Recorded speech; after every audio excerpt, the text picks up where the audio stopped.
الحمد لله رب العالمين وصلى الله على سيدنا محمد وعلى آله وصحبه الطيبين الطاهرين. اللهم علمنا ما جهلنا وذكرنا ما نسينا وزدنا علما ونعوذ بك من حال أهل النار. اللهم واجعل نياتنا وأقوالنا وأفعالنا خالصة لوجهك الكريم. La louange est à Allah, le Seigneur des mondes, que Allah honore et élève davantage le rang de notre maître Muhammad sallallahu alayhi wa sallam et qu'il préserve sa communauté de ce qu'il craint pour elle. Nous demandons à Allah qu'il nous fasse apprendre ce que nous ignorons, qu'il nous fasse nous rappeler ce que nous avons oublié et qu'il nous augmente en connaissance, et nous lui demandons de nous préserver de l'état des gens de l'enfer. Nous demandons à Allah qu'il fasse que nos intentions, nos actes et nos paroles soient accomplis sincèrement par recherche de son agrément. Surat Taha, Surat Makkiyya, wa hiya 135 ayah. Donc, Surat Taha, c'est une surah mécoise. Alors qu'est-ce que ça veut dire mécoise? C'est-à-dire qu'elle a été révélée au prophète alors qu'il était à la Mecque. Vous savez qu'il y a des surahs qui sont mécoises et d'autres qui sont médinoises. Donc là, il s'agit d'une surah qui est mécoise, c'est-à-dire révélée au prophète à la Mecque. Et elle comporte 135 versets. Dans cette surah, il y a 135 versets. بسم الله الرحمن الرحيم. طه. قال السيوطي يعني ما روي عن مجاهد قال السيوطي في الإتقان طه تسمى أيضا سورة التكليم. Donc cette sourate s'appelle Taha et As-Suyuti a dit elle s'appelle également sourate At-Taklim. ذكره السخاوي في جمال القراء. Donc ça a été rapporté par As-Sakhawi. وقال شيخنا رحمه الله وبعض العلماء قالوا طه من أسماء الرسول لكنه ليس شيئا ثابتا. Notre cheikh, que Dieu lui fasse miséricorde, a dit certains savants ont dit que Taha c'est un des prénoms du prophète, mais ce n'est pas quelque chose de confirmé. Donc le Cheikh Abdullah a dit que Taha fait partie des prénoms du prophète, selon certains savants. Certains savants ont dit cela. Mais le Cheikh a dit ce n'est pas quelque chose qui est authentifié. Ce n'est pas quelque chose d'authentifié. Taha wa Yasin sara ismayni lir-rasul. Donc les musulmans ont employé ces deux débuts de surah Taha et surah Yasin, pour désigner le prophète. Donc ce sont devenus deux prénoms du prophète, Taha et Yasin. Al-Muslimuna sammaw ar-rasula bidhalik. Ce sont les musulmans qui ont utilisé ces deux débuts de versets, Taha et Yasin, pour désigner le prophète avec. Mais le Cheikh a dit ce n'est pas quelque chose de confirmé. Huwa ar-rasulu lam yusammis nafsahu bidhalik. Le prophète lui-même, il ne s'est pas donné ces prénoms-là. Il n'a pas dit que ce sont mes prénoms. Donc le prophète lui-même ne s'est pas donné ces prénoms. D'accord? Donc ce sont les musulmans qui emploient ces deux termes pour désigner le prophète. Mais le prophète alayhi salatu wassalam ne s'est pas lui-même appelé par ces prénoms-là. قال الشيخ معنى طه يا رجل عظيم. Le cheikh a dit que Taha signifie toi, homme éminent. Taha, c'est-à-dire toi, homme éminent. في لغة العرب يا طه أي يا رجل وياسين يا إنسان عظيم. Dans la langue des Arabes, quand ils disent Ya Taha, ça veut dire ô toi, homme éminent. Et Yasin, c'est-à-dire ô toi être humain éminent. Yasin, c'est-à-dire ô toi être humain éminent. Taha, c'est-à-dire ô toi homme éminent. فيما بعد صار المسلمون يسمون الرسول ياسين وطه ومصطفى وهذا جائز.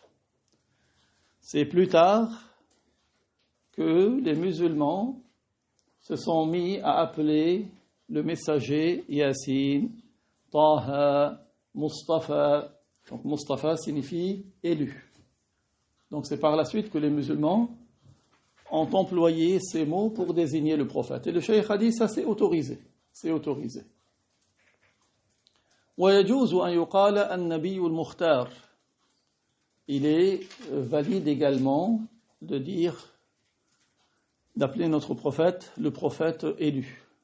Le prophète élu. Mukhtar, yani choisi, élu pour la mission de prophète. بعض المفسرين قال طه أي يا طائي الأرض هون على نفسك. هو كان يطيل قيام الليل. الرسول كان يطيل قيام الليل. Le cheikh a dit, certains mufassir, yani certains de ceux qui font le tafsir du Coran, ont dit que Taha signifie ô toi qui te lèves beaucoup la nuit pour faire des actes d'adoration surérogatoires. Toi qui te lèves beaucoup la nuit pour faire des actes d'adoration surérogatoires. Le prophète, alayhi salatu wassalam, il veillait souvent pour faire des prières surérogatoires. Donc, ça veut dire, ô toi qui veilles souvent la nuit, ménage-toi. Ménage-toi. Ne te fatigue pas. قال السيوطي في الإتقان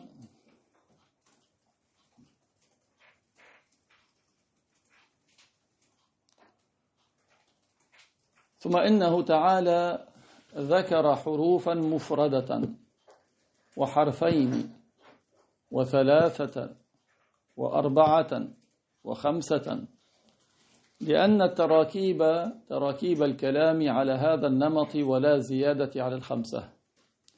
Donc As-Suyuti a dit dans son livre Al-Itqan, Allah Ta'ala a cité dans le Coran des lettres, une lettre seule, 2 lettres, 3 lettres, 4 lettres et 5 lettres. Ici, Taha, c'est combien de lettres? 2. Taha, 2 lettres. Donc dans le Coran, il y a des... là où il y a une lettre, il y a 2 lettres, il y a 3 lettres, 4 lettres et 5 lettres. Il a dit parce que, donc As-Suyuti il a expliqué, il a dit parce que les mots sont composés de ce nombre-là, c'est-à-dire le plus souvent. Et il n'y a pas plus que 5. Donc les mots ne comportent pas plus que 5 lettres.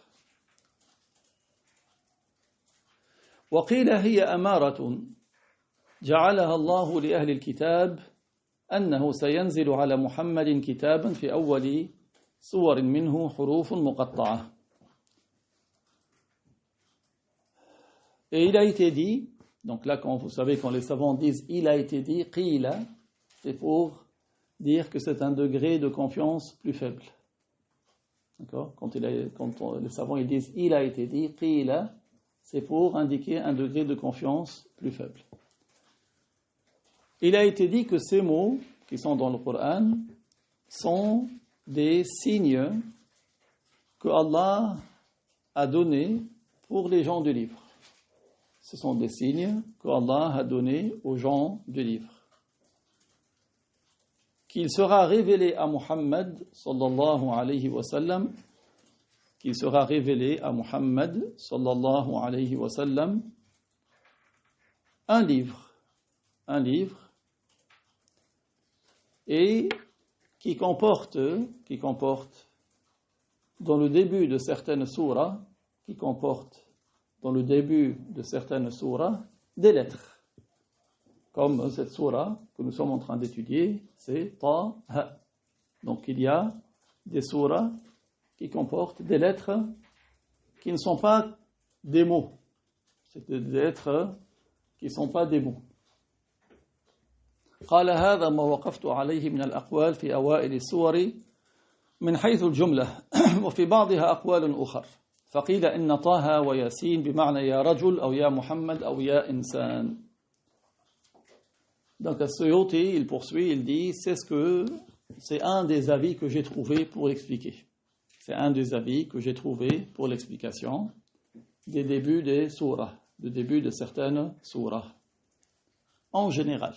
Donc il dit en général. Et pour certains de ces mots, il y a une autre explication. Pour certains de ces mots, il y a une autre explication. Il dit, il a été dit que Taha et Yasin, il a été dit que Taha et Yasin signifient ô homme, ou bien ô Muhammad. Il a été dit que Taha et Yasin signifient ô homme, ou bien ô Muhammad, ou bien ô être humain. Ya Rajul, Ya Muhammad, Ya Insan. Ô homme, ô Muhammad, ô être humain.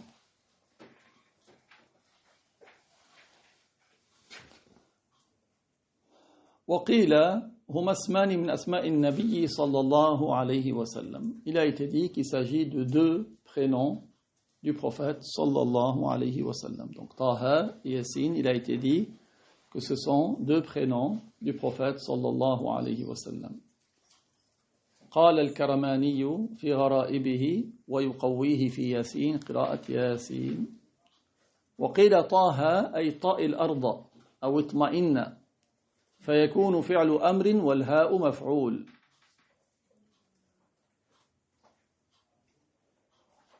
Il a été dit que Taha, comme nous avons vu tout à l'heure, Taha signifie apaise, ménage-toi, soulage-toi. Comme on a vu tout à l'heure, c'est-à-dire parce que le prophète alayhi salatu wassalam veillait souvent en prière surérogatoire.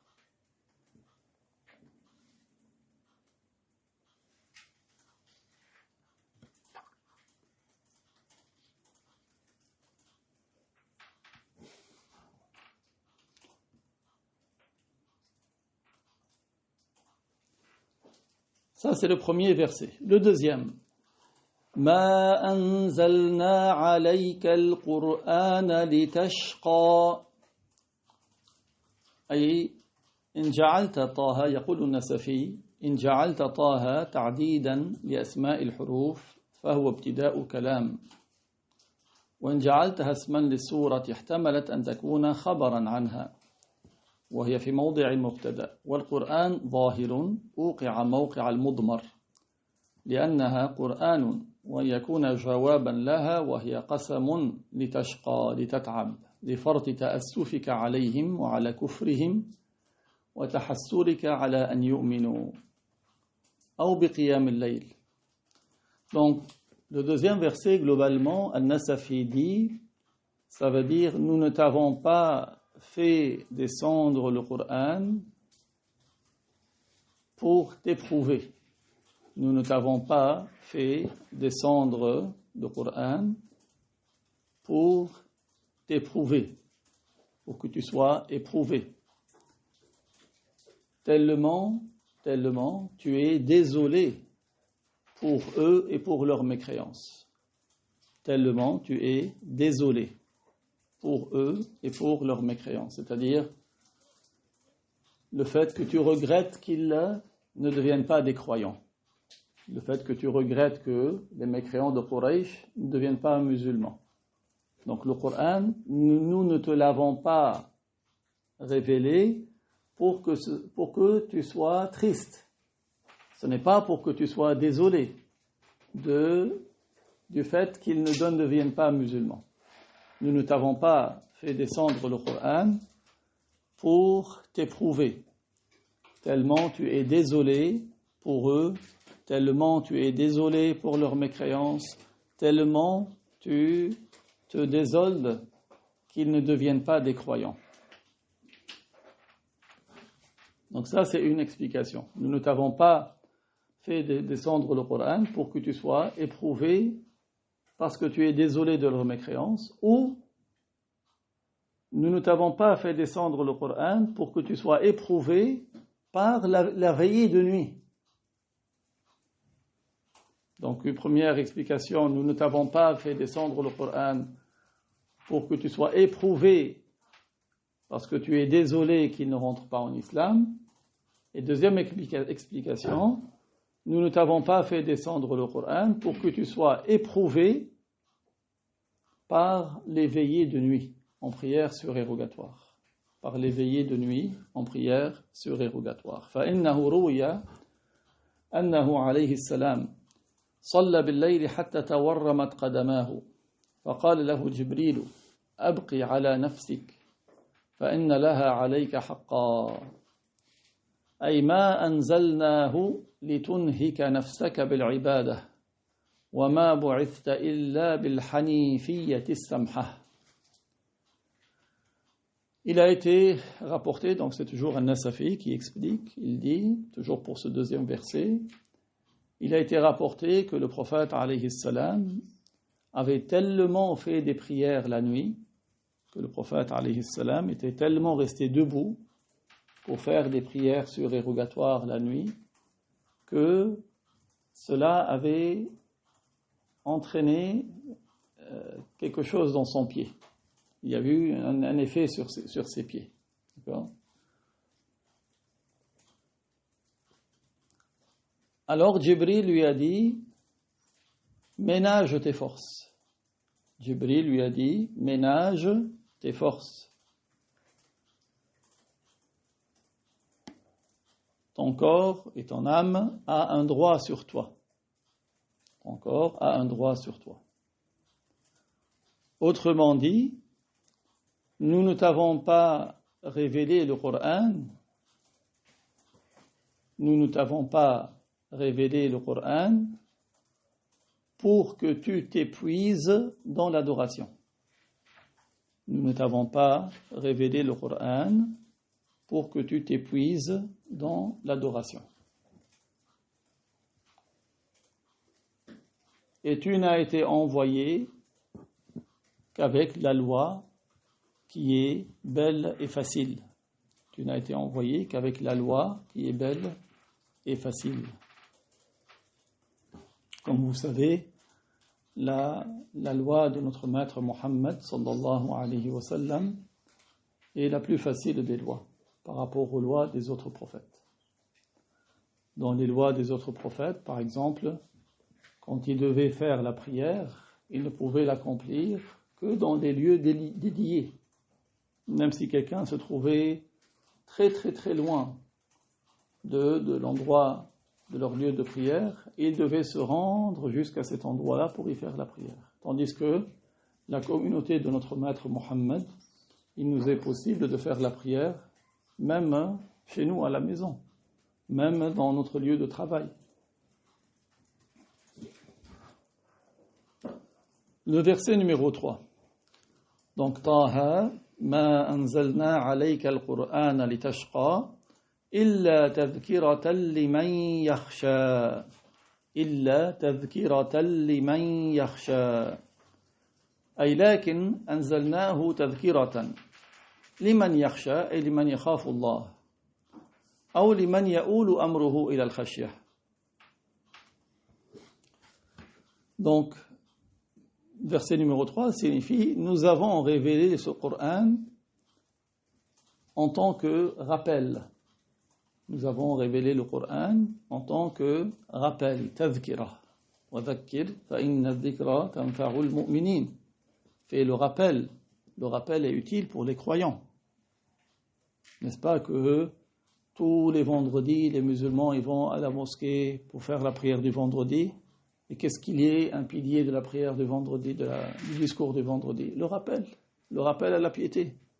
Tout le temps, la même chose. C'est important parce que notre âme, elle oublie. On a besoin de qui nous... C'est comme le cheval, il avance. Parfois, s'il se laisse oublier, il va t'empencher vers la droite ou bien vers la gauche. Il a besoin d'un petit rappel pour que tu le remettes sur les rails. Nous aussi. Parfois, si tu te laisses aller, tu t'oublies. Tu tombes. Donc, tu as besoin de rappel. C'est pour ça que c'est important que nous assistions aux assemblées de sciences. Dans les assemblées de sciences, c'est un rappel. Même si la personne dit oui, mais j'ai entendu ce livre déjà. J'ai besoin de quelque chose de plus élaboré, de plus avancé. Même si tu as entendu, tu écoutes encore et encore et encore. D'accord ? C'est important. Le rappel est utile pour les croyants. Le rappel est utile pour les croyants.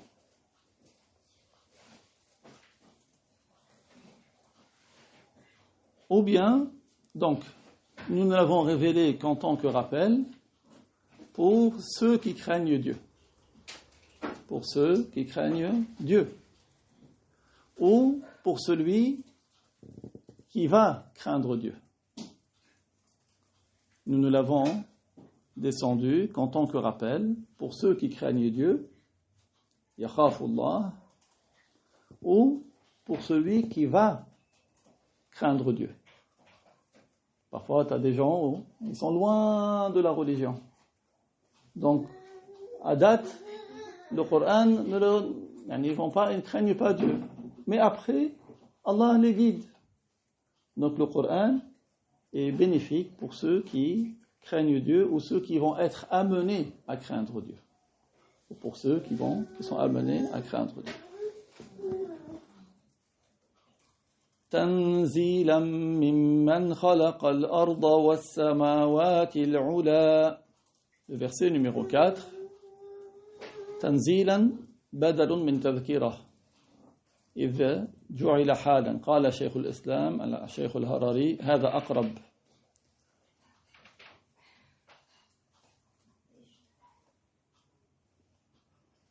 أو على المدح أو بيخشى أنزله الله تذكرة لمن يخشى تنزيل الله. Donc, c'est un rappel et c'est une révélation. Donc, le début du verset numéro 4, il y a le mot révélation. Donc, nous ne l'avons fait descendre qu'en tant que rappel, ça c'est le verset numéro 3, et qu'en tant que révélation, c'est le verset numéro 4. Le verset numéro 4 en tant que révélation. أنزله الله تذكرة لما يخشى تنزيل الله ممن خلق الأرض والسماوات. Donc, c'est une révélation qui est, comme on a vu dans le verset précédent, un rappel pour ceux qui craignent Dieu. Une révélation de la part de celui qui a créé la terre et les cieux. Une révélation de la part de celui qui a créé la terre et les cieux. Donc, nous l'avons révélé qu'en tant que rappel pour ceux qui craignent Dieu, une révélation de la part de Dieu qui a créé la terre et les cieux. Al-Ula, ta'nith al-A'la, ووصف السماوات بالعلا دليل ظاهر على عظم قدرة خالقها. Donc, al-ula, c'est un pluriel, c'est un adjectif des cieux. As-samawat, al-ula, les cieux élevés. Et les cieux ont été décrits comme étant élevés. C'est une preuve claire de l'éminence de la puissance de Dieu. C'est une preuve claire de l'éminence de la puissance de Dieu.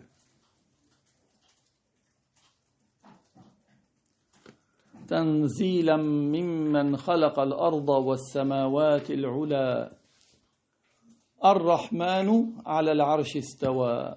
Le verset numéro 5, Ar-Rahman, c'est-à-dire Allah, il est Ar-Rahman, celui qui a fait descendre le Coran en tant que rappel, celui qui a fait descendre le Coran, lui, qui a créé la terre et les cieux élevés, il est Ar-Rahman.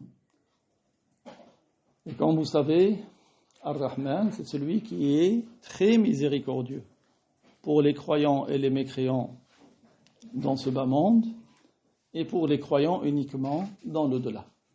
Le nom de Allah Ar-Rahman signifie celui qui est très miséricordieux pour les croyants et les mécréants dans le bas monde et qui est miséricordieux pour les croyants uniquement dans l'au-delà.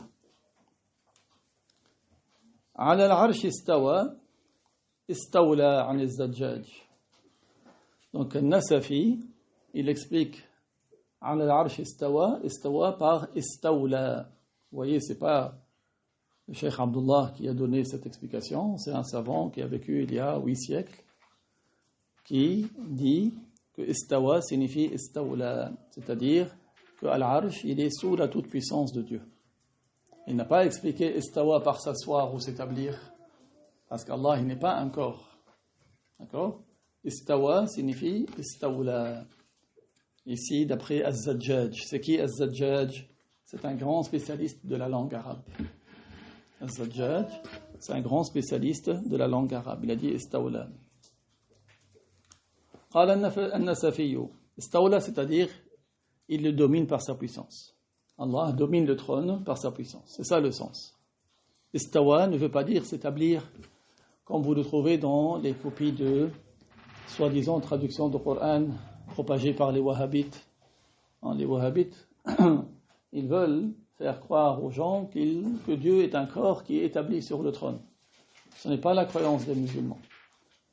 La croyance des musulmans, c'est que Allah domine le trône. Il n'est pas un corps. N'est-ce pas que nous récitons Surat al-Ikhlas? Qu'est-ce que nous disons dans Surat al-Ikhlas? وَلَمْ يَكُنْ لَهُ كُفُوًا أَحَدٍ. Il n'a point d'équivalent aucun. Et qu'est-ce que nous disons dans Surat al-Shura, le verset numéro 11? لَيْسَ كَمِثْلِهِ شَيْءٍ. Absolument rien n'est tel que lui. Donc s'il était un corps, il aurait eu des semblables innombrables. Donc ce verset ne veut pas dire qu'Allah est un corps. Celui qui croit qu'Allah est un corps, il est comme ceux qui adorent les statues. La même chose. C'est un idolâtre. Les croyants, les musulmans, n'ont pas pour croyance qu'Allah est un corps. Allah est le créateur des corps, il n'est pas un corps. Donc, Ar-Rahmanu ala al-arsh istawa, c'est le verset numéro 5 de Surat Taha, signifie Ar-Rahmanu istawla ala al-arsh, ay qahara al-arsh, c'est-à-dire qu'Allah domine par sa puissance le trône. Et An-Nasafi, il explique pourquoi le trône a été cité. قال ونبه بذكر العرش وهو أعظم المخلوقات على غيره. Donc, il a attiré l'attention en mentionnant Al-Arsh, le trône, parce que c'est la plus éminente des créatures. Bon, pourquoi est-ce qu'il a mentionné le trône?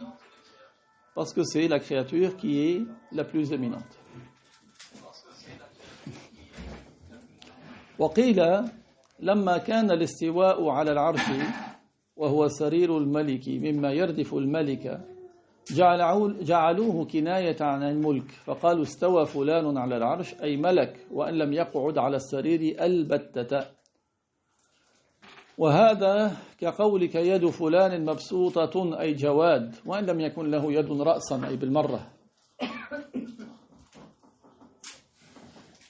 Et donc certains ont expliqué, ils ont dit, comme l'istiwa ala al-arsh, et l'arsh c'est généralement le trône d'un roi. Quand on parle en arabe al-arsh, ça veut dire le trône d'un roi. Donc, ils ont dit comme le trône du roi, c'est ce qui permet au roi de manifester son autorité et sa souveraineté. Le trône est devenu un symbole. Le trône est devenu un symbole de royauté et de souveraineté. Le trône est devenu un symbole de royauté et de souveraineté. De sorte que, même dans l'arabe, les Arabes, quand ils disent un tel istawa ala al-arsh, c'est-à-dire un tel est devenu roi, s'est emparé du pouvoir. C'est devenu une expression, istawa ala al-arsh, à propos d'une créature. Elle est devenue, elle s'est emparée du pouvoir. D'ailleurs, comme le poète qui a dit قد استوى بشر على العراق من غير سيف ولا دم مهراق. Bishr est un homme. استوى على العراق. Ça veut dire quoi, استوى على العراق? C'est-à-dire, il a dominé l'Irak. من غير سيف ولا دم مهراق. Sans avoir à brandir d'épée ni à engager de guerre. Sans faire de guerre, il a pris le pouvoir en Irak. Donc ça, c'est le même verbe istawa, ala. Et donc, c'est devenu une expression pour désigner la souveraineté. D'accord? Donc ça, c'est une explication. Une deuxième explication pour dire, ça veut dire la souveraineté. Même si la personne qui s'est emparée de ce pouvoir, pour une créature donc, elle ne s'est jamais assise sur le trône. Mais c'est devenu une expression qui veut dire que la personne a gouverné. Et il a donné une explication, il a dit, c'est comme lorsque tu dis Yadu fulan mabsouta. Quelqu'un, en arabe, tu dis, la main de un tel, elle est grande ouverte. C'est une expression qui figure la générosité. Quand tu dis quelqu'un, sa main est grande ouverte, ça c'est en arabe, hein.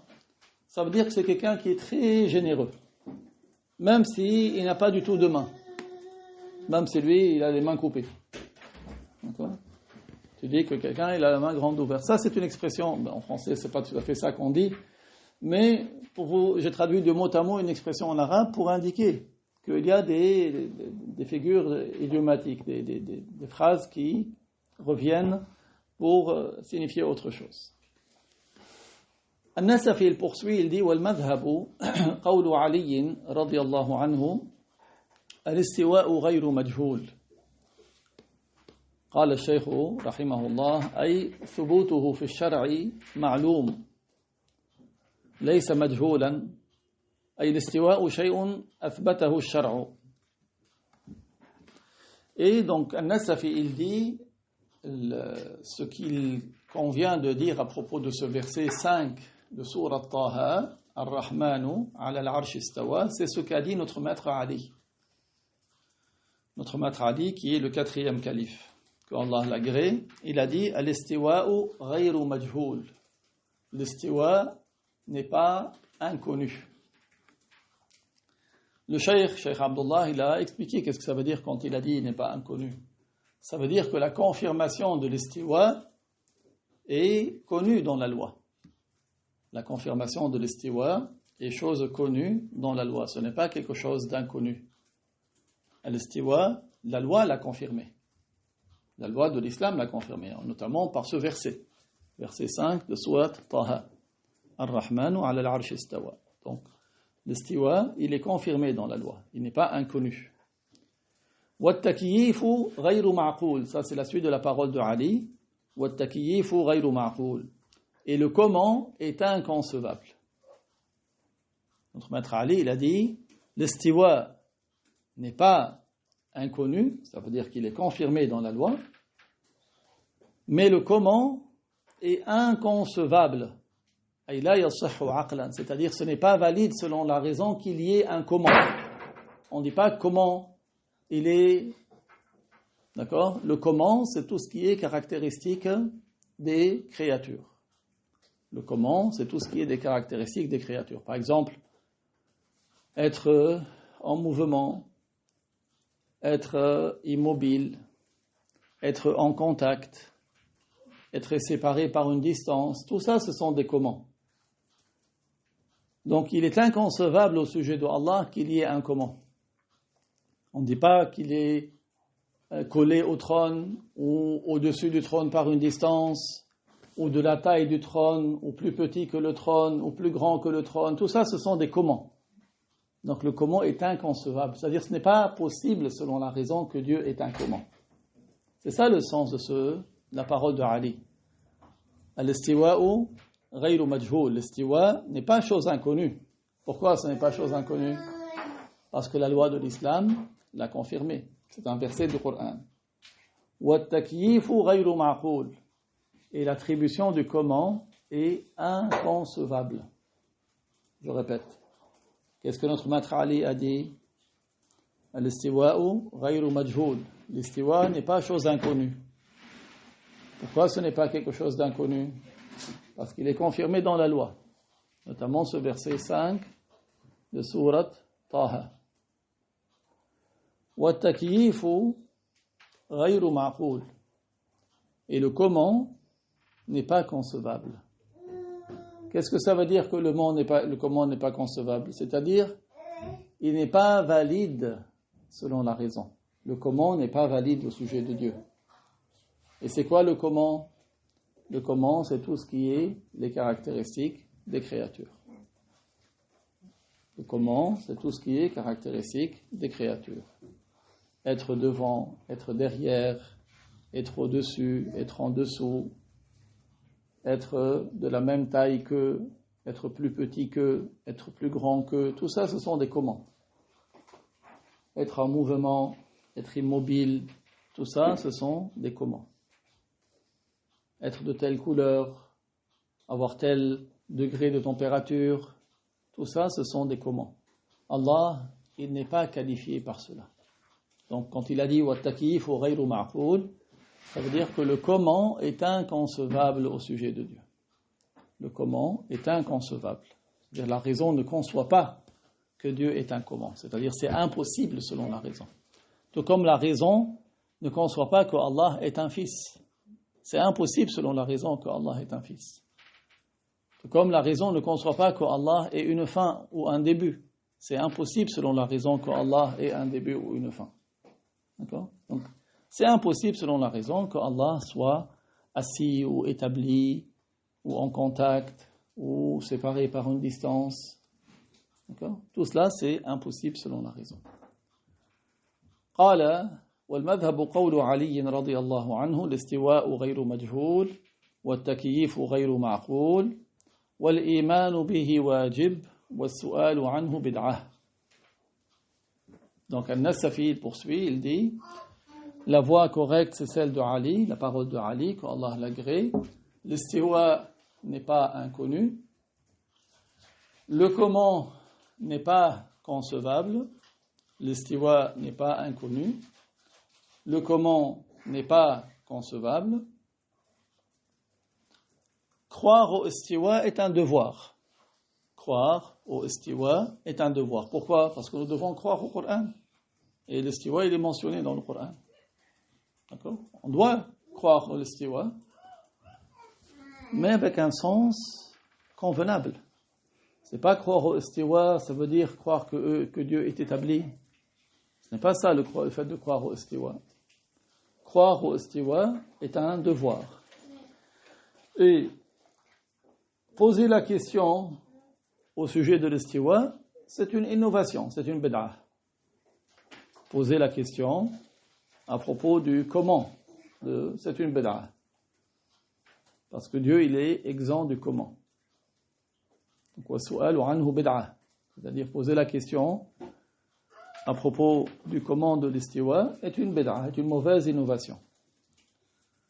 قال لأنه تعالى كان ولا مكان فهو على ما كان قبل خلق المكان لم يتغير عما كان. Regardez, c'est Al-Nasafi qui a dit cela. Qu'est-ce qu'il dit? Il dit parce que Allah Ta'ala est de toute éternité. Qu'est-ce que ça veut dire qu'Allah il est de toute éternité? Yani, son existence n'a pas de commencement, n'a pas de début. Allah est de toute éternité. Ça veut dire que son existence n'a pas de début. Et de toute éternité, il n'y a pas d'endroit. Allah, comme il est de toute éternité, et de toute éternité, il n'y a pas d'endroit. Ça veut dire que de toute éternité, Allah existe sans endroit. L'endroit, c'est quoi l'endroit? C'est ce qu'occupe une substance dans l'espace. C'est ça l'endroit. Si je dis l'endroit de ce téléphone, c'est ce que ce téléphone occupe dans l'espace. C'est ça son endroit. Or, de toute éternité, il n'y a pas d'endroit. De toute éternité, il n'y a pas d'endroit. Et Allah n'est pas une substance qui occupe un espace.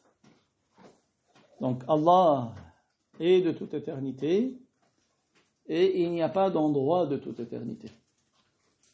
Kana wala makan. C'est ça le sens. Regardez, en arabe, c'est très court. Kan wala makan. Il est de toute éternité alors qu'il n'y a pas d'endroit de toute éternité. فهو على ما كان قبل خلق المكان. Et il est actuellement tel qu'il est avant la création des endroits. Allah est comme il est avant la création des endroits. لم يتغير عما كان. لم يتغير عما كان. Allah ne change pas. Allah ne change pas. Donc je vais l'écrire parce que c'est important. Allah est de toute éternité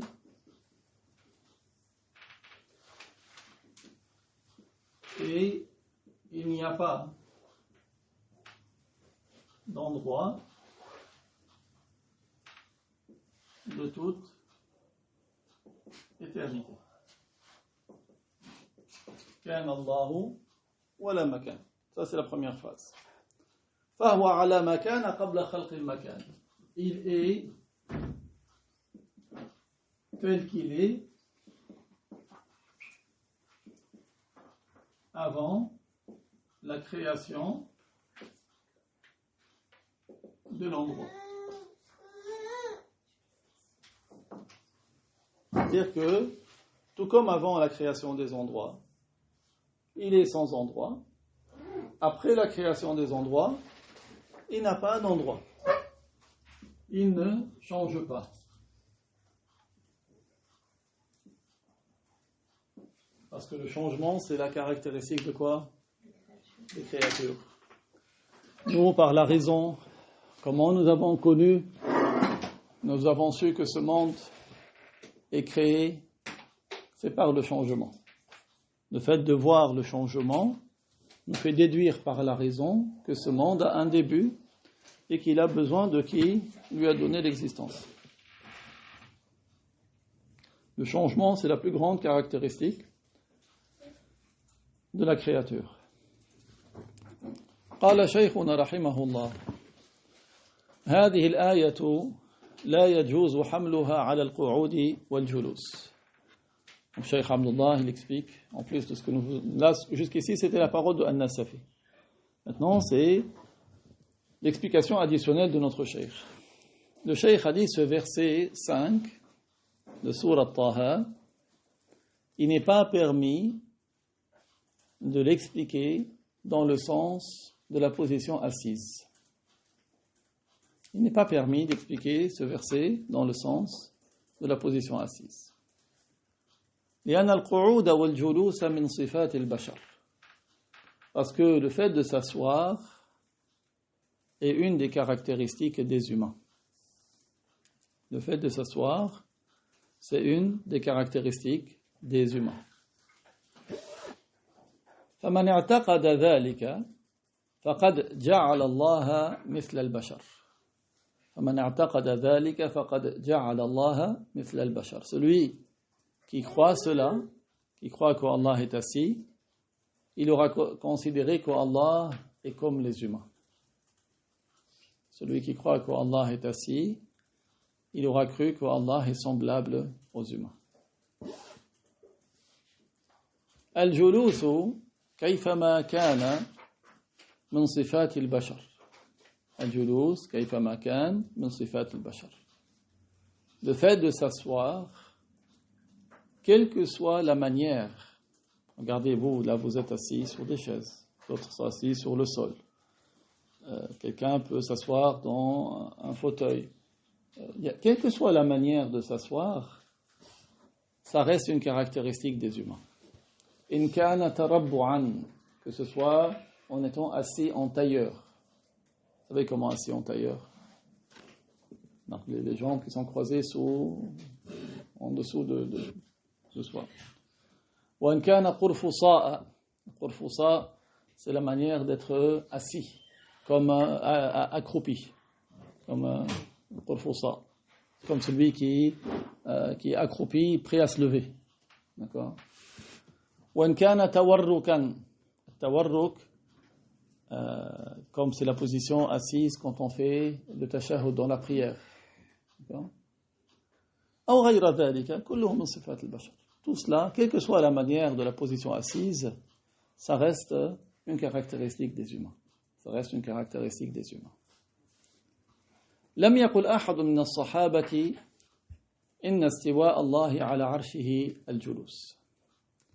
Aucun compagnon du prophète n'a dit que l'istiwa de Allah sur le trône signifie une position assise. Vous pouvez défier les wahhabites, parce que ce sont les wahhabites qui attribuent à Allah la position assise. Ils se disent musulmans alors qu'ils ne sont pas musulmans. Vous pouvez les mettre au défi d'amener la parole d'un seul compagnon qui aurait dit que Allah est assis, ils ne trouveront pas. إنما كانوا يعتقدون في الاستواء أي استواء الله على عرشه أنه معنى لائق بالله تبارك وتعالى من معاني الاستواء في لغة العرب. Mais ils avaient pour croyance que l'istiwa de Allah ala al-arsh, qu'il a un sens digne de Allah. Qu'il a un sens digne de Allah tabaraka wa ta'ala. Parmi les sens valides dans la langue arabe. Il a un sens digne de Allah parmi les sens valides dans la langue arabe. Parce que l'istiwa dans la langue arabe a plusieurs sens. L'istiwa dans la langue arabe possède plusieurs sens. يطلق الاستواء في حق المخلوق بمعنى الجلوس. Donc, c'est vrai que pour une créature, le mot istawa peut avoir le sens de la position assise. Pour une créature, l'istiwa peut avoir le sens de la position assise. ويطلق الاستواء بمعنى الاستقرار. L'istiwa peut avoir le sens de l'istiqrar, c'est-à-dire de l'établissement. ويطلق لفظ الاستواء بمعنى التمام. Le verbe istawa dans la langue arabe peut avoir le sens d'arriver à maturité, d'être à point. D'arriver à maturité, d'être à point. ويطلق لفظ الاستواء بمعنى الاعتدال. Le mot istawa, le verbe istawa dans la langue arabe peut avoir le sens de se relever après avoir été allongé. Parce que s'asseoir, c'est quand quelqu'un est debout, il s'assoit. Et ça peut avoir le sens aussi quelqu'un qui était allongé et il se relève. Donc ça, c'est un des sens dans la langue arabe. ويطلق الاستواء بمعنى القصد. L'istiwa peut avoir le sens aussi de viser.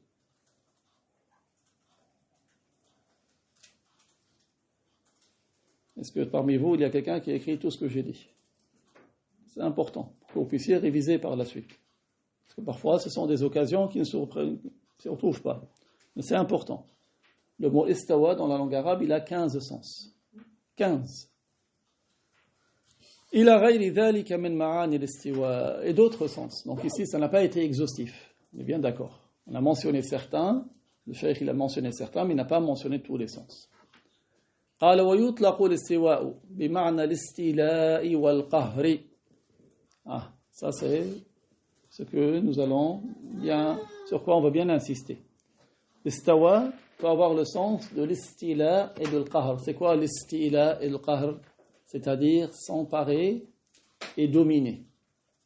S'emparer et dominer. C'est comment l'arabe? Istila, istawla, istila.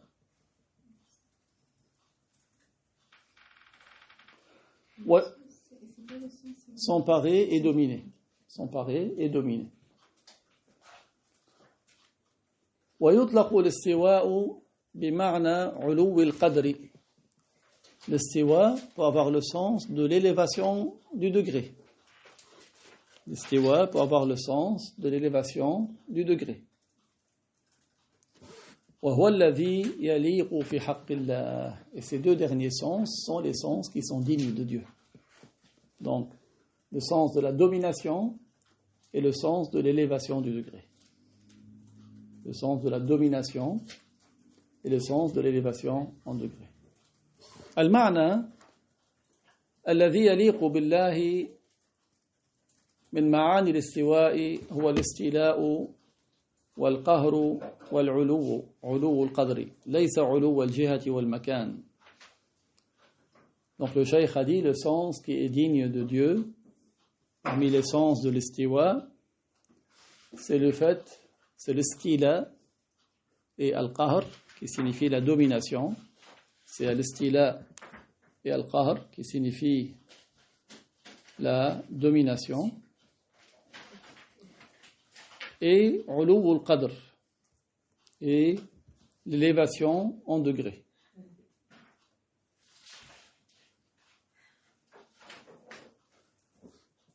L'élévation en degré.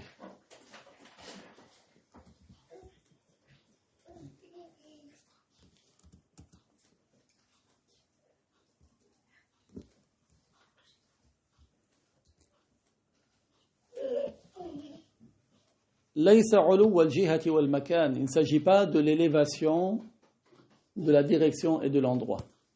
Il ne s'agit pas de l'élévation de l'endroit et de la direction. لأن الشأن في علو القدر ليس في علو الجهة والمكان. Parce que ce qui compte, c'est l'élévation en degré. Ce n'est pas l'élévation par la direction et l'endroit. Ce qui compte, c'est l'élévation en degré. Ce n'est pas l'élévation de la direction et de l'endroit. لم يكن أحد من أصحاب رسول الله صلى الله عليه وسلم يفسر استواء الله على عرشه بالجلوس والاستقرار. Aucun des compagnons du messager de Allah sallallahu alayhi wa sallam n'a expliqué l'istiwa par la position assise et l'établissement. Aucun des compagnons du messager de Allah sallallahu alayhi wa sallam n'a expliqué l'istiwa de Allah ala al-arsh par la position assise et par l'établissement. إنما كانوا يحملون الاستواء على المعنى الذي يليق بالله. Mais ils donnaient à l'istiwa un sens convenable, un sens digne de Dieu. ولا يحملونه على المعنى الذي هو من صفات البشر كالجلوس. Les compagnons ne l'expliquaient pas dans un sens qui est des attributs des humains comme la position assise. لأن الجلوس لا يكون إلا من البشر ونحوهم من البهائم التي لها نصفان نصف أعلى ونصف أسفل.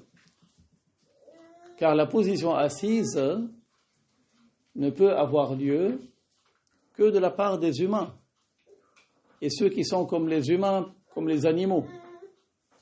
La position assise n'a lieu que de la part de ceux des humains ou ceux qui sont comme les humains, comme les animaux, qui ont deux parties, une partie supérieure, une partie inférieure. Par exemple, vous prenez un serpent, il ne s'assoit pas le serpent, parce qu'il n'y a pas de partie. Vous voyez ? Mais un chien ou un chat, oui, vous voyez, ils peuvent se poser sur leur arrière. Donc si quelqu'un il a une partie supérieure, une partie inférieure, c'est de telles personnes qui peuvent, de qui on peut concevoir la position assise. هذا الذي يصح منه الجلوس. أما الله تبارك وتعالى الذي خلق البشر وصفاتهم وخلق الملائكة وما هم عليه من الصفات وخلق الجن وما هم عليه من الصفات والأحوال وخلق غير ذلك من الأجرام فهو لا يجوز عقلا ولا شرعا أن يتصف بالجلوس على العرش أو الكرسي محال على الله تبارك وتعالى. Quant à Allah tabaraka wa ta'ala, lui qui a créé les humains et leurs caractéristiques, qui a créé les anges et leurs caractéristiques, Allah, lui qui a créé les humains et leurs caractéristiques, qui a créé les anges et leurs caractéristiques, et qui a créé les djinns et leurs caractéristiques et leurs états, et qui a créé d'autres corps que cela, il n'est pas concevable selon la raison, ni selon la loi, il n'est pas concevable selon la raison, ni selon la loi, qui soit caractérisé par la position assise sur le trône ou le kursi. Cela est impossible selon la raison. Cela est impossible selon la raison.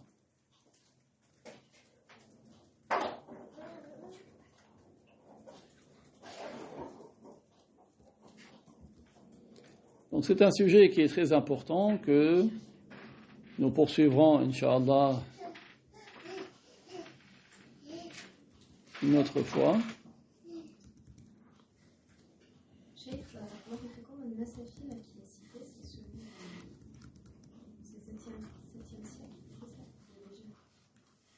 Il y a plusieurs savants Nasafi. Il y a celui qui a fait le traité de croyance. Et il y a d'autres que lui. Mais ils sont tous, ils s'appellent Nasafi.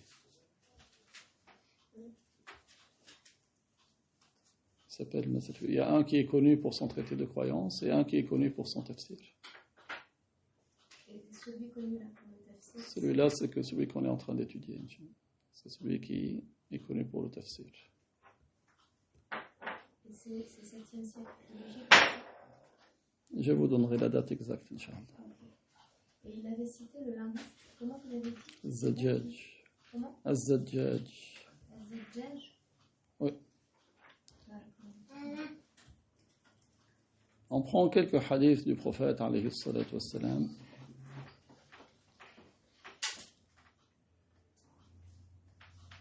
Toujours dans le chapitre d'ordonner le bien et d'interdire ce qui est blâmable.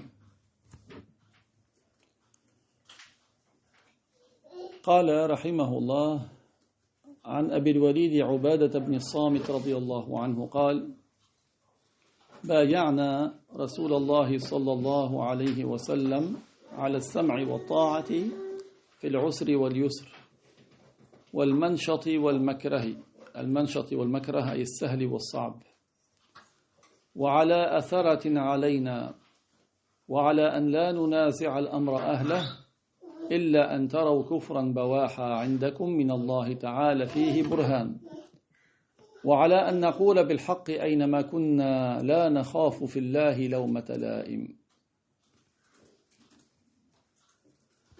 Donc dans le hadith 186 de Riyad al-Salihin de An-Nawawi, le troisième hadith dans ce chapitre, le chapitre d'ordonner le bien et d'interdire ce qui est blâmable. D'après Abu al-Walid, Ubadah, fils de As-Samit, qu'Allah l'agrée. D'après Abu al-Walid, Ubadah, fils de As-Samit, qu'Allah l'agrée. C'est un compagnon du prophète, sallallahu alayhi wa sallam. Abu al-Walid, Ubadah ibn As-Samit.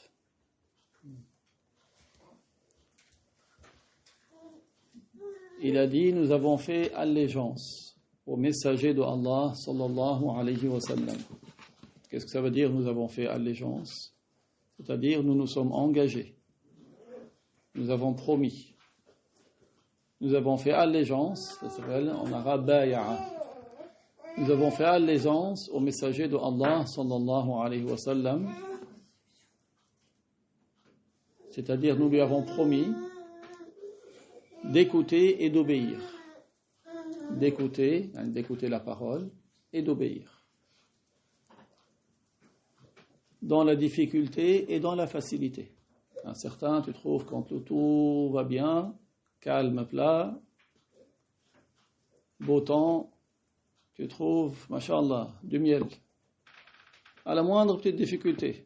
Tu sais quand est-ce que tu trouves les gens? Quand est-ce que si tu veux connaître quelqu'un sous son véritable visage, essaye-le pendant un voyage.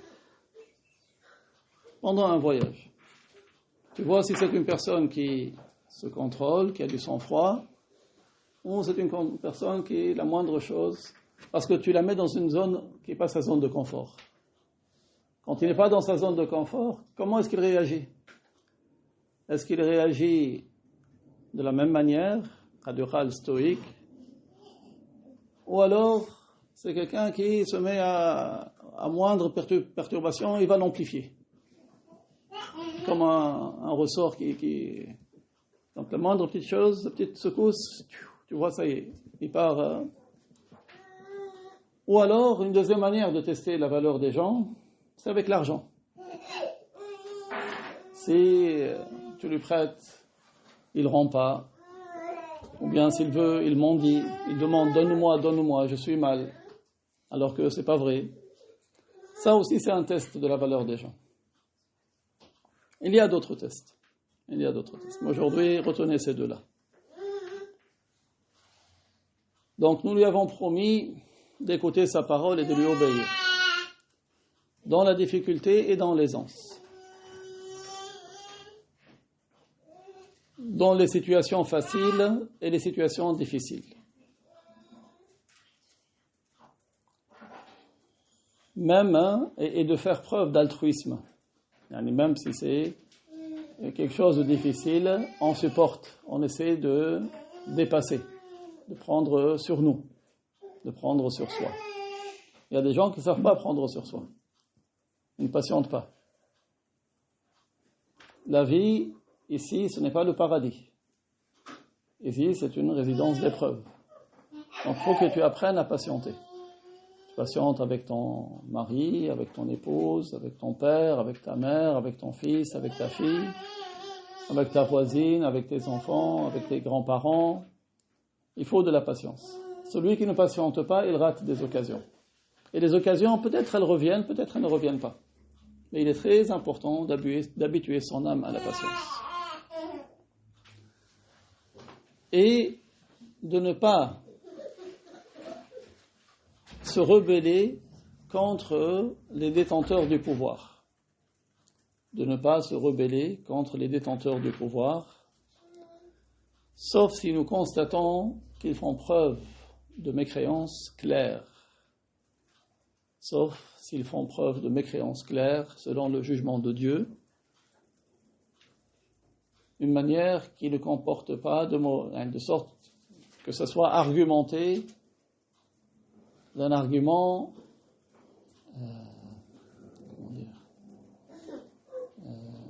qui n'admet aucune interprétation. C'est-à-dire un argument qui n'admet aucune interprétation. C'est pas que tu te dis il a fait ça, mais peut-être il veut dire telle chose. Comme à l'époque de certains califes abbassides, quand ils ont suivi certains mu'tazilites dans certaines de leurs paroles. Lorsque les mu'tazilites sont arrivés proches du cercle du pouvoir, ils disaient que la parole de Allah est créée. Certains califes abbassides se sont mis à dire la même chose, mais ils n'ont pas compris le sens de mécréance que les mu'tazilites visaient. Les mu'tazilites, quand ils disaient que la parole de Allah est créée, ils visaient que Allah n'a pas d'attribut de parole. Et ça, c'est de la mécréance. Quant aux certains califes abbassides, quand ils les ont suivis en cela, quand ils ont dit la parole d'Allah est créée, ils visaient le texte du Coran qui a été révélé. Et ça, dans un cadre d'enseignement, on l'explique. On dit oui, ces mots-là, ils ont été descendus au prophète, ils ont un début. D'ailleurs, la page qui était blanche avant d'aller chez l'imprimeur, après l'imprimeur, il a imprimé dessus Surat al-Fatiha, par exemple. Donc ça a un début. Donc s'ils visent les mots, ce n'est pas de la mécréance. Même si c'est interdit de le dire comme ça dans l'absolu. D'accord ? Donc, il dit, nous devons l'obéissance à ceux qui ont une autorité tant qu'on ne voit pas d'eux une mécréance claire qui n'admette aucune interprétation. Et pourquoi ce hadith est inséré par An-Nawawi dans ce chapitre, c'est la dernière phrase qui nous intéresse dans ce hadith, et que nous disions la vérité, où que nous soyons. Et que nous disions la vérité, nous lui avons promis de dire la vérité, où que nous soyons, sans craindre pour l'agrément de Dieu le blâme de quiconque. Sans craindre pour l'agrément de Dieu le blâme de quiconque. Voilà comment les compagnons étaient. Et ce sont des modèles pour nous. Est-ce qu'on peut compléter un autre hadith? Un autre? Ok.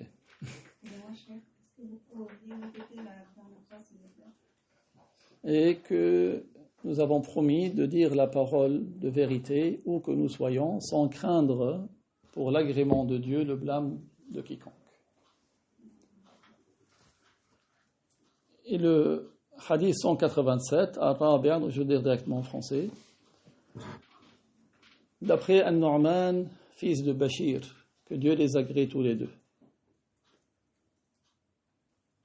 Le prophète sallallahu alayhi wa sallam a dit, ce qui signifie en français, l'exemple de celui qui ordonne le bien et interdit le mal.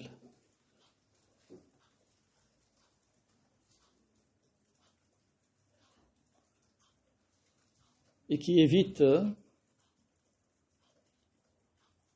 d'enfreindre la loi,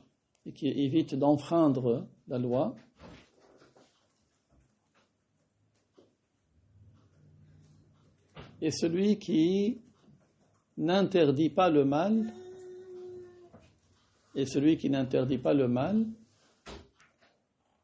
et qui tombe dans l'interdit, Donc le prophète, dans ce hadith, il a fait une analogie. Deux types de personnes. Le premier, c'est qui? C'est celui qui ordonne le bien, interdit le mal et qui n'enfreint pas la loi de Dieu. Et l'autre, c'est celui qui n'interdit pas le mal, n'ordonne pas le bien et qui, au contraire, enfreint la loi de Dieu. Il a dit l'exemple de ces deux types de personnes, c'est comme des gens qui se sont retrouvés sur une embarcation. C'est comme des gens qui se sont retrouvés dans un navire.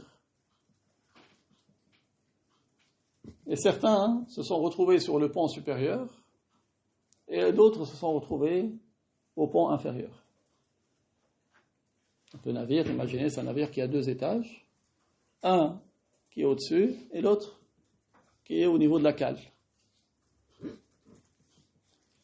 Et ceux qui étaient en bas, quand ils voulaient ramener l'eau, ils montaient jusqu'au pont supérieur. À chaque fois. Imaginez que c'est un bateau qui coule sur une rivière, c'est de l'eau douce. Ou bien même de l'eau, ils avaient besoin d'eau pour se nettoyer. Quand ils avaient besoin d'eau, qu'est-ce qu'ils faisaient? Ils montaient jusqu'en haut et ils allaient puiser de l'eau. Alors ils se sont dit, si nous enlevions quelques planches de la cale, nous n'allons plus nuire à ceux qui sont au-dessus. Qu'est-ce qu'ils ont dit? Ils ont dit, on va enlever des planches d'en bas. Mais la planche, elle est où? Elle est en contact avec quoi? Avec l'eau. Vous avez un navire et vous enlevez des planches. Qu'est-ce qu'ils ont dit? Ils ont dit, on va enlever les planches et on va prendre l'eau directement. Ça, c'est le hadith. C'est le prophète qui nous donne cette analogie pour bien comprendre. Qu'est-ce que le prophète a dit? Il a dit, si les gens d'en haut les laissaient faire ce qu'ils voulaient, ils vont tous périr. Bien sûr, parce que le bateau, qu'est-ce qu'il va faire? Il va couler. Si ceux d'en haut les laissaient faire, ils vont tous couler. Et s'ils les empêchaient, ils vont tous être sauvés. C'est comme ça le fait d'ordonner le bien et d'interdire le mal. Hadith rapporté par Al-Bukhari. Inch'Allah, que nous soyons de ceux qui sont exhortés par la parole du prophète alayhi salatu wassalam et qui corrigent leur comportement et leur état par la baraka du prophète alayhi salatu wassalam. Inch'Allah, nous poursuivrons une fois prochaine. Barakallahu fikum.